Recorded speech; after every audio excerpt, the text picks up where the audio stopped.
नमस्कार, राधे राधे, जय श्री राम। और हमेशा की तरह अपने बच्चों के लिए कथम सन्ति सर्वे। आज हम आगे की कक्षा को देखते हुए आज हम आगे की कक्षा को पढ़ने वाले हैं, जिसका नाम है यक्ष प्रश्न। हमने 7 पाठ देख लिया है। अब पाठ 8 देखते हैं, यक्ष प्रश्न। आशा करता हूँ आप सभी अच्छे से मन लगा के पढ़ रहे होंगे। यही कामना रहेगी कि आप अच्छे से और अच्छे से पढ़ें और खूब सारा मन लगाएं, जिसमें से आपकी तरक्की हो पावे। तो चलिए आज शुरू करते हैं पाठ 8, यक्ष प्रश्न। आपके सामने हम बुक लगा दे रहे हैं, आप देखिए उसमें, और उसमें से देख करके आप अपने अध्ययन को प्रारंभ करिए। शुरू करते हैं। अष्टम पाठ, यक्ष प्रश्नाः। यक्ष प्रश्नाः में बहुवचन दिया गया है, आप इस पर ध्यान देंगे। जब किसी एक की बात होती है तो एक वचन का प्रयोग होता है। जब 2 की बात होती है तो द्विवचन का, और 2 या 2 से अधिक, या कहें 3 या 3 से अधिक की बातें होती हैं, वहाँ पर क्या होता है, बहुवचन का प्रयोग होता है। इतना समझ में आ गया। और यक्ष प्रश्नाः, इसमें बहुवचन दिया है, यानी कि 3 से अधिक प्रश्न होंगे यक्ष के। समझ गए आप? तो चलिए अब देखते हैं। महाभारतस्य यक्ष प्रश्नाः अत्यंतम प्रसिद्धाः सन्ति। कहते हैं महाभारतस्य, षष्ठी एक वचन, महाभारत का, ठीक है। यक्ष प्रश्नाः, यक्ष के प्रश्न, है ना, यक्ष के प्रश्न या फिर यक्ष के प्रश्न। अत्यंतम, अत्यंत, प्रसिद्धाः, प्रसिद्ध, सन्ति, बहुत सारे, बहुत प्रसिद्ध हैं, ठीक है। सन्ति, ती तह अन्ति, ठीक है। अस्ति स्तः सन्ति। जब किसी एक की बात होगी तो अस्ति लगेगा, जब 2 विशेष की होगी तो स्तः लगेगा, और जब बहुत सारे की बात होगी तो सन्ति होगा वहाँ पे, ठीक है। फिर आगे देखते हैं। वन पर्व कथानुसारम वनवास काले एकदा पांडवाः वने विचरन्तः आसन्। वन पर्व के कथानुसार, कहाँ के वन पर्व भाई? ये जो यक्ष के प्रश्न हैं, यह महाभारत से लिया गया है। आपको पता है, यह महाभारत का एक खंड है, जिसमें से एक कहानी के रूप से लिया गया है। तो यक्ष के प्रश्न एक कह सकते हैं हम संवाद रहे होंगे, संवाद हैं, उन्हीं से हमको लिया गया है ये जो यक्ष प्रश्न है। तो वन पर्व, महाभारत के वन पर्व के कथानुसारम, महाभारत के वन पर्व के कथानुसार, यानी कथन के अनुसार, वनवास काले, वनवास काल में, एकदा, एक समय, पांडवाः, पांडव, वने विचरन्तः आसन्, वन में घूम रहे थे, ठीक है। मार्गे द्रौपदी जलम अयाचत। कहते हैं मार्गे, मार्गे यानी रास्ते में, द्रौपदी यानी द्रौपदी पांचाली, जलम अयाचत, जल की याचना करती हैं, मांगती हैं जल याचना, कि अब कहती हैं कंठ सूख गए हैं, अब कहती हैं कि वह जल की याचना है, अब अर्थात जल पीना है उन्हें, यह कहती हैं। इतना कह करके प्रथमं सहदेवं पात्रं नीत्वा जलम आनेतुं समीपवर्तिनम एकम तड़ागम आगच्छत। कहते हैं कि प्रथमम सहदेवम, हमारी भारतीय संस्कृति कहती है, सनातन धर्म की जो संस्कृति है वह कहती है कि सबसे पहले कोई छोटा कार्य करता है, उसके बाद बड़ा।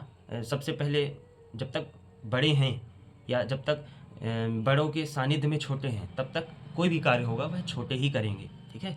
तो सबसे पहले छोटा करेगा, सबसे उन भाई है, जैसे 5 भाई हैं तो सबसे छोटा भाई करेगा, फिर वो सबसे छोटा नहीं तो कौन करे, तो उस छोटे से बड़ा करे, है ना, अर्थात नीचे के क्रम से कोई कार्य करना शुरू करते हैं। तो सहदेव इन 5 भाइयों में सबसे छोटे हैं, है ना। सबसे बड़े युधिष्ठिर, फिर कौन है, फिर है भीम, फिर अर्जुन, फिर कौन है, नकुल, और फिर कौन है, सहदेव। तो सहदेव गए हैं सबसे छोटे वाले भाई, ठीक है। ये आपको देखने लायक, ये देखनी चाहिए मुझे लगता है। तो सहदेव पात्र नीत्वा, कहते हैं पात्र को लेकर के, नीत्वा, त्वा प्रत्यय लगा है, करके आदेश में है।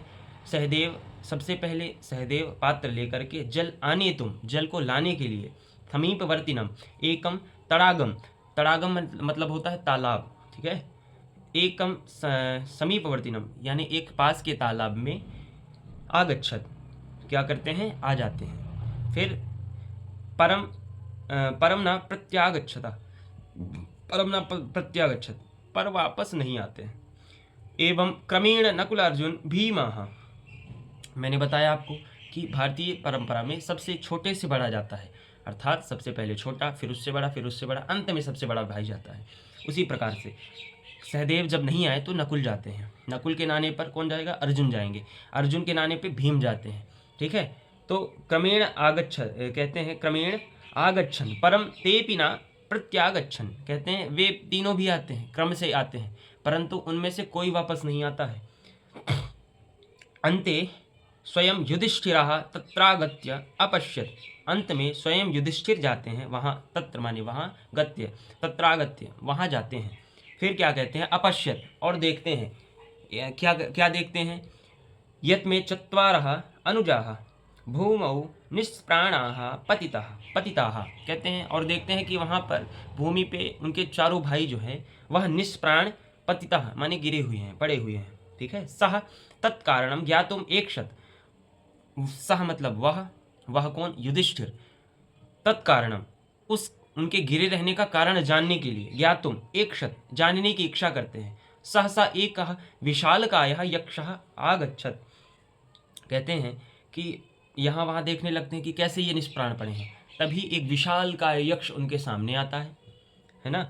और फिर क्या होता है? उनके सामने एक विशालकाय यक्ष आता है, तेनोक्तम, और वह कहता है यद कि मम प्रश्नोत्तरम विना यदि त्वं जलम गृह्णासि तर्हि त्वमपि एवमेव निष्प्राणतां प्राप्स्यसि, अगर तुम भी, है ना, अगर तुम मेरे प्रश्नों के उत्तर, मम प्रश्नोत्तरम बिना, मेरे प्रश्नों के उत्तर के बिना, यदि तुम जल को ग्रहण करते हो, तर्हि तो या तब, त्वमपि तुम भी, एवमेव इसी प्रकार, निष्प्राणतां प्राप्स्यसि निष्प्राणता को प्राप्त होगे। अगर तुम भी मेरे प्रश्नों के उत्तर के बिना जल को ग्रहण करोगे तो तुम भी मेरे अपने इन्हीं भाइयों के जैसे क्या हो जाओगे? निष्प्राणता को प्राप्त हो जाओगे। अनंतरम यक्षः प्रश्नान अकरोत्, कहते हैं कि उसके बाद यक्ष ने प्रश्न किए, युधिष्ठिरस्य उत्तरैः संतुष्टः, और युधिष्ठिर के प्रश्नों से या युधिष्ठिर के उत्तर ही, यक्ष ने प्रश्न किए और युधिष्ठिर के उत्तर से संतुष्ट, अनुजेभ्यः जीवन दानेन सहैव जलम अपि अददात्, कहते हैं सभी भाई निष्प्राण हो गए थे तो उन सभी भाइयों को प्राणदान दिया, और क्या किया कि सभी को प्राणदान दिया और जल भी पीने दिया। फिर आगे देखते हैं, ये एक स्टोरी थी कि क्या है इस पाठ में। अब आगे देखते हैं। यक्ष उवाच, अब यक्ष के प्रश्न मिलते हैं, क्या क्या प्रश्न किए थे भाई यक्ष ने। तो यक्ष कहता है, केन स्विद् श्रोत्रियो भवति, केन स्विद् विन्दते महत्, केन द्वितीयवान् भवति, केन द्वितीयवान् भवति राजन, केन च बुद्धिमान, कहते हैं केन स्विद् श्रोत्रियो भवति, किन्स्विद् मतलब होता है बेटा किन्स्विद् या केनस्विद् माने किससे, ठीक है। तो श्रोत्रियो, व्यक्ति किससे श्रोत्रिय बनता है ना, किससे क्या होता है? वेदों का ज्ञाता होता है। श्रोत्रिय मतलब क्या होता है? माने वेदों का ज्ञाता। केनस्विद् विन्दते महत्, और किससे बड़ा लाभ प्राप्त करता है, ठीक है। और केन द्वितीयवान भवति राजन, केन च बुद्धिमानः, और किससे द्वितीयवान होता है या फिर ब्रह्म तत्व को प्राप्त करता है, और किससे बुद्धिमान होता है, ठीक है। इस प्रकार से कहता है कि किससे वेदों का ज्ञाता होता है, किससे बड़ा लाभ होता है, किससे ब्रह्म तत्व को प्राप्त करता है, और किससे बुद्धिमान होता है। यह यक्ष के प्रश्न होते हैं। तो इतना सुन करके युधिष्ठिर उवाच, युधिष्ठिर कहते हैं, श्रुतेन श्रोत्रियो भवति, श्रुतेन मतलब होता है वेद अध्ययन, ठीक है। तो वेदों के अध्ययन से श्रोत्रियो भवति, तो वेदों के अध्ययन से क्या होता है? वेद का ज्ञाता बनता है। भाई जब आप पढ़ेंगे तभी ज्ञान प्राप्त होगा, इसमें कोई संशय है ही नहीं। तो क्या है? श्रुतेन श्रोत्रियो भवति, श्रुतेन वेदों के द्वारा, वेद अध्ययन के द्वारा, श्रोत्रियो भवति वेदों का ज्ञाता होता है व्यक्ति, ठीक है। तपसा विन्दते महत्, तपस्या से बड़ा लाभ प्राप्त होता है। अब तपस्या चाहे आप पढ़ाई के लिए लीजिए, है ना, या तो धन कमाने के लिए लीजिए, और या तो पुण्य के लिए लीजिए। तपस्या अनेक प्रकार की होती हैं। आप जो पढ़ रहे हैं यह भी एक तपस्या है, इसमें कोई संशय नहीं है। फिर कहते हैं धृत्या द्वितीयवान भवति, और धैर्य से, है ना, धैर्य से ब्रह्म तत्व को प्राप्त करता है या ब्रह्म रूप को प्राप्त करता है व्यक्ति। और बुद्धिमान वृद्ध सेवया, और वृद्धों की सेवा, बुजुर्गों की सेवा करने से क्या होता है, व्यक्ति क्या होता है, वृद्धों की सेवा करने से बुद्धिमान होता है। कभी कभी क्या होता है कि वृद्ध की सेवा करते करते वह ऐसी अलौकिक बात बता देते हैं जिसको आप शायद अपने पूरे जीवन पर्यंत आप न जान पाएँ। तो इस प्रकार से कहा गया है कि वृद्धों की सेवा से बुद्धिमान होता है व्यक्ति। हमेशा बड़ों की संगति ही करनी चाहिए और साधु संगति राखिए, है ना। कहते हैं सत्संगति में रहना चाहिए और साधु की संगति में रहना चाहिए, जो अच्छा व्यक्ति हो। फिर कहते हैं यक्ष उवाच किंस्विद गुरुतरम भूमि। गुरुतरम यानी होता है भूमि से, गुरुतरम यानी होता है भारी, और भूमि है तो भूमि से, तो किंस्विद, किंस्विद यानी क्या, किंस्विद मतलब होता है क्या। मेरा यह अनुभव है कि अगर आप अपने पठन को शुद्ध करना चाहते हैं और आप चाहते हैं कि आपको संस्कृत समझ में आए, तो सबसे पहले आप शब्दार्थों को देखा करें। मैं अपनी वीडियो में शब्दार्थ नहीं बताता हूँ, ठीक है, आपको स्वयं यह करना होता है। कुछ कुछ का अर्थ मैं बता दिया करता हूँ, मुख्य रूप से शब्दार्थ को मैं कवर नहीं करता हूँ, ठीक है। तो आप कवर उसको कर लिया करें। सबसे पहले जब आप पाठ पढ़ने बैठें तब आप शब्दार्थ पहले देखें, फिर उसके बाद आप पढ़ना चालू करें ताकि आपको यह समझ में आ जाए, ठीक है। फिर कहते हैं कि किंस्विद गुरुतरम भूमि, भूमि से भारी क्या है ना, क्या भूमि से भारी है। फिर कहते हैं किंस्विद उच्चतरम च खात, और क्या उच्चतरम यानी ऊंचा, खात यानी आकाश, और क्या आकाश से भी ऊंचा है।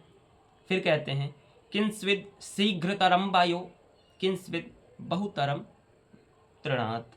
तो कहते हैं भूमि से भारी क्या है, किंस्विद गुरुतरम भूमि, और किंस्विद उच्चतरम खात, और आकाश से ऊंचा क्या है, किंस्विद शीघ्रतरम वायु, और वायु से तेज क्या है।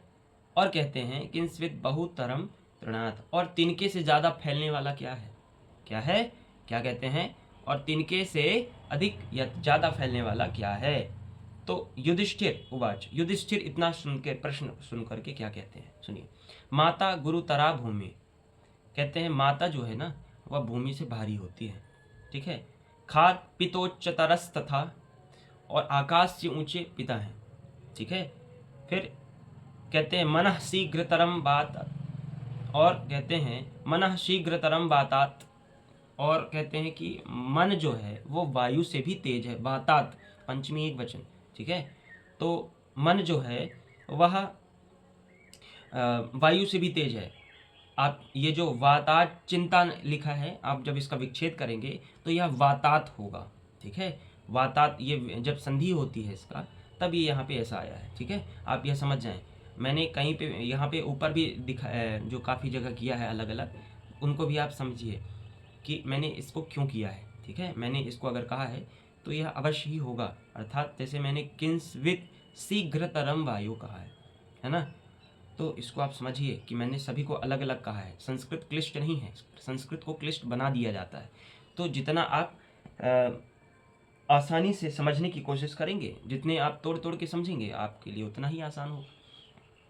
तो कहता है मनः शीघ्रतरम बातात, मन जो है वह वायु से भी तेज है। अभी आप यहाँ हैं, मेरा मन जो है चला गया, वायु भी इतनी तेज नहीं चल पाती, तो मन जो है ना वो बहुत तेज होता है। फिर कहते हैं चिंता बहुतरी तृणात्, और चिंता जो है ना वो तिनके से भी ज़्यादा फैलने वाली होती है। इतना समझ में आया आप सभी के।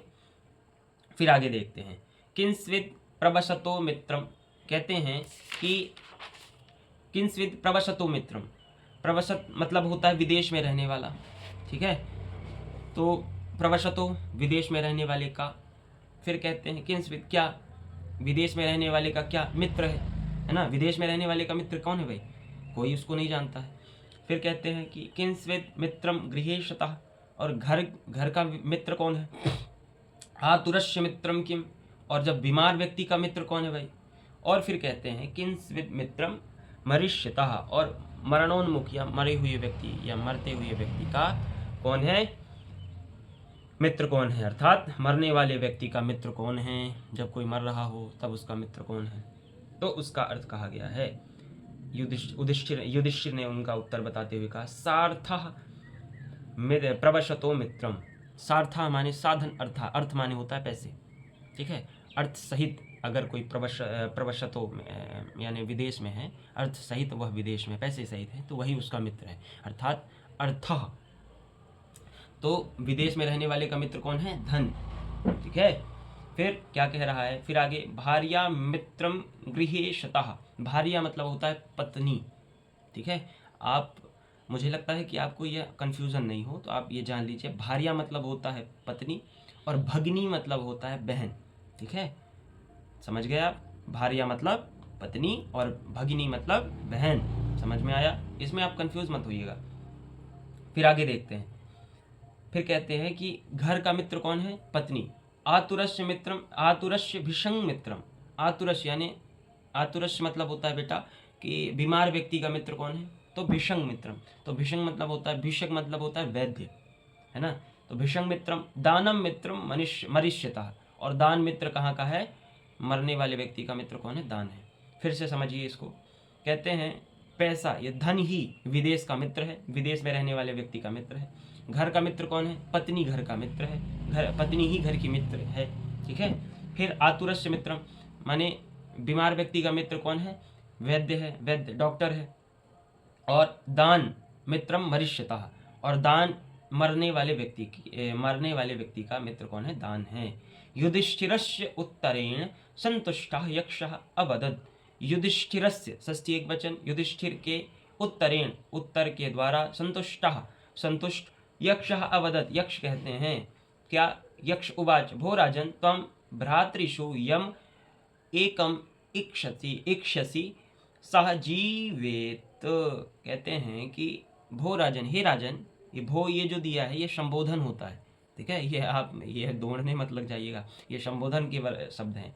हे, है ना, इस प्रकार से हे राजन, इस प्रकार से शब्द है, ये संबोधन के होते हैं। भो राजन, और संबोधन के बगल में चिन्ह भी लगा है, आप ध्यान से देखिए, ये जो संबोधन वाला चिन्ह है ना, यह भी लगा है। तो भो राजन त्वं भ्रातृषु यम एकम इक्षसि। इन भाइयों में तुम्हारी जो इच्छा है, एकम इक्षसि, जिनकी, इन चारों में से जो तुम्हें प्रिय हो, एक जिसकी तुम्हारी इच्छा है, सह जीवित, वह जीवित हो जाएगा। तो तुम बताओ किसी एक को किसको जिलाना चाहोगे, है ना, जीवाना चाहोगे। युधिष्ठिर उवाच नकुलो जीवेत इति ममेक्षा अस्ति। कहते हैं तो जब एक ही जीने वाला है तो नकुल जी जाए भाई। कहते हैं नकुल को जीवेत नकुल जी जाए, मेरी ऐसी इच्छा है। यक्ष उवाच प्रियस्ते भीमसेनोर्ज यमर्जुनो वा परायणम तत् कस्मान कुलम राजनम शापत्नम जीवमिक्षति।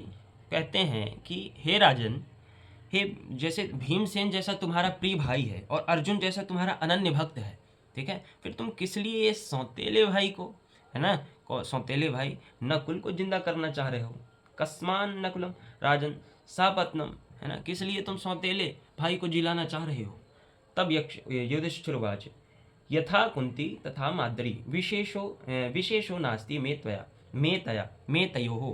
कहते हैं मेरे लिए जैसे माता कुंती हैं वैसे ही माता माद्री हैं, दोनों में विशेषता कोई विशेष नहीं है। फिर मातृभ्याम समीक्षामि नकुलो यक्ष जीवतु। कहते हैं कि कुंती माता के लिए तो मैं जी जाऊंगा, माताओं के लिए भी, है ना, क्या कह रहे हैं कि माताओं में समानता की इच्छा रखता हूँ, इसलिए नकुल को जिंदा हो जाए। कैसे? तो कहते हैं कि जिस प्रकार मैं कुंती माता का तो इकलौता पुत्र हूँ, कुंती माता का पुत्र, मैं जिंदा रहूँगा, और माद्री माता के दो पुत्र हैं, नकुल और सहदेव, तो अगर मैं उनको नहीं जिलाता हूँ तो ये उनके साथ अन्याय होगा, इसलिए नकुल को मैं जिलाना चाह रहा हूँ। युधिष्ठिरस्य निष्पक्षतया धर्मनिष्ठया च प्रश्नः यक्षः सर्वेभ्यः जीवन दानम दत्तवान। युधिष्ठिर के निष्पक्षता को, धर्मनिष्ठया च, निष्पक्षता और धर्मनिष्ठा को देख करके यक्ष प्रसन्न यक्ष सर्वेभ्यः जीवन दानम दत्तवान। युधिष्ठिर के निष्पक्षता और धर्मनिष्ठता को देख करके प्रसन्न यक्ष, है ना, सभी को क्या करता है? जीवन दान दे देता है। अभ्यासः एक पदेन उत्तरम लिखित। एक पदेन मतलब होता है एक पद में उत्तर लिखिए, एक शब्द में उत्तर लिखिए। ठीक है। भूमि गुरुतरा का, भूमि से भारी क्या है? माता। ठीक है। खाद उच्च तरह का, आकाश से ऊंचा क्या है? पिता। वातात् शीघ्रतरम किम, वायु से तेज कौन है? मन। प्रवशतः किम मित्रम, विदेश में रहने वाले का मित्र कौन है?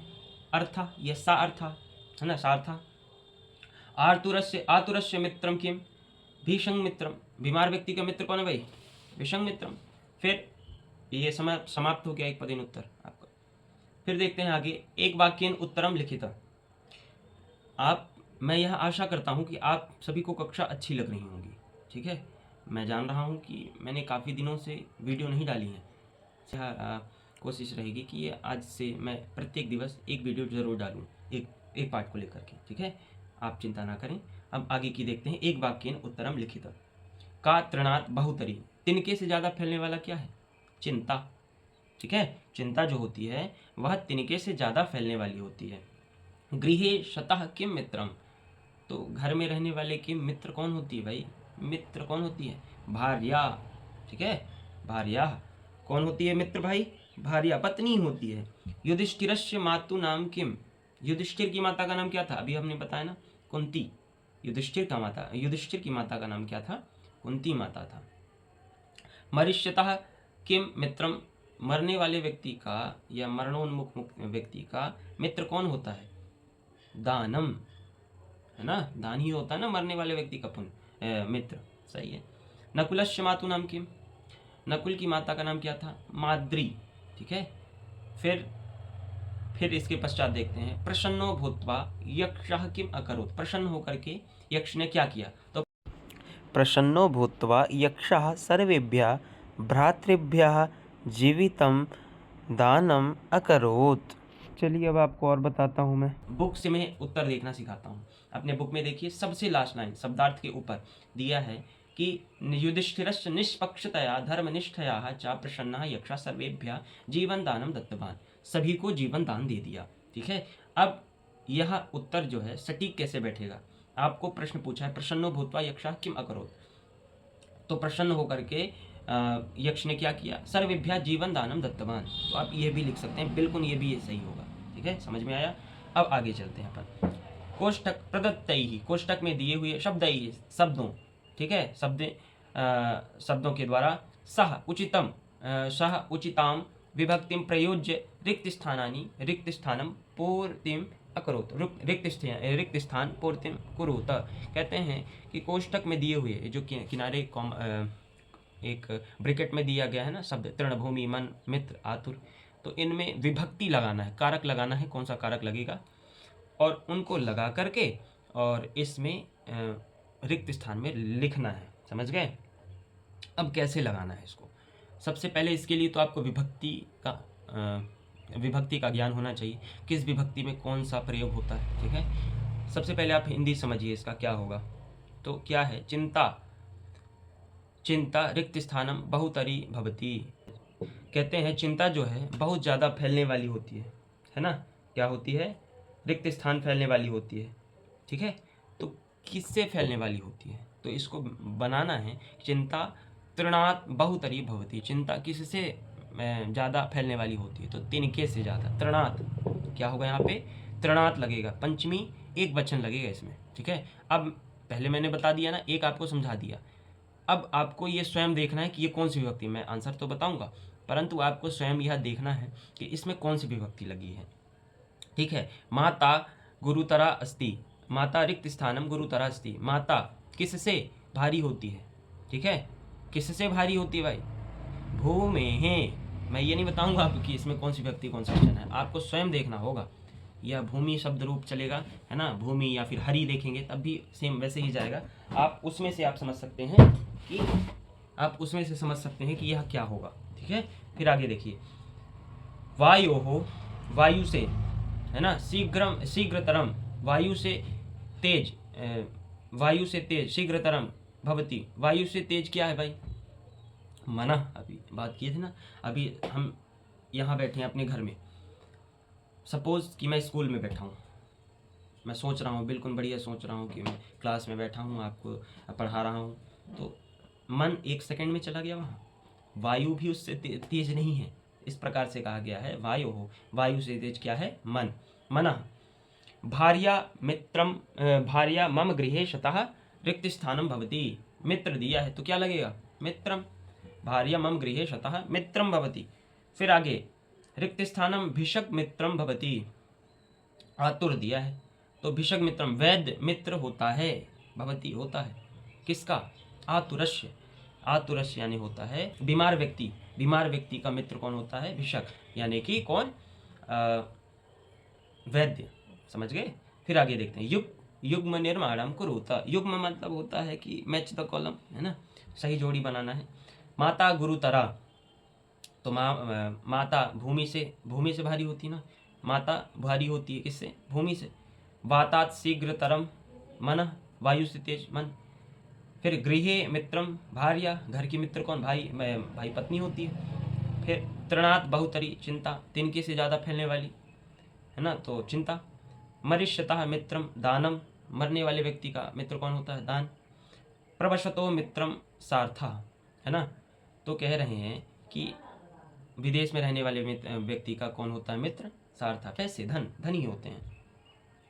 फिर दिया है उदाहरणानुसारम निम्नलिखित पदानाम समानार्थक पदानी लिखित। समानार्थक माने होता है बेटा समान अर्थ वाले, लाइक पर्यायवाची। ठीक है, तो जैसे खात दिया है, खात माने होता है आकाश। ठीक है, आकाश से। ठीक है, तो आकाशात एक सिमिलर वर्ड है। आकाश, आकाशात और खात। ठीक है, दोनों का मतलब होता है आकाश ही होता है।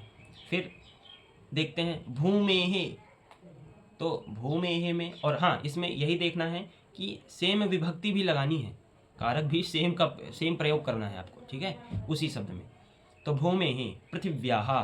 ठीक है, समझ गए? पृथिव्याः। फिर आगे वातात् पवनात्, आतुरस्य, रुग्णस्य, तृणात्, घासात्, भ्रातृणाम, सहोदराणाम कहते हैं। सहोदराणाम माने होता है भाई ही होता है ना, सहोदर यानी भाई ही होता है। मातृभ्याम, जननीभ्याम। आपकी यह कक्षा आज की संपन्न हुई।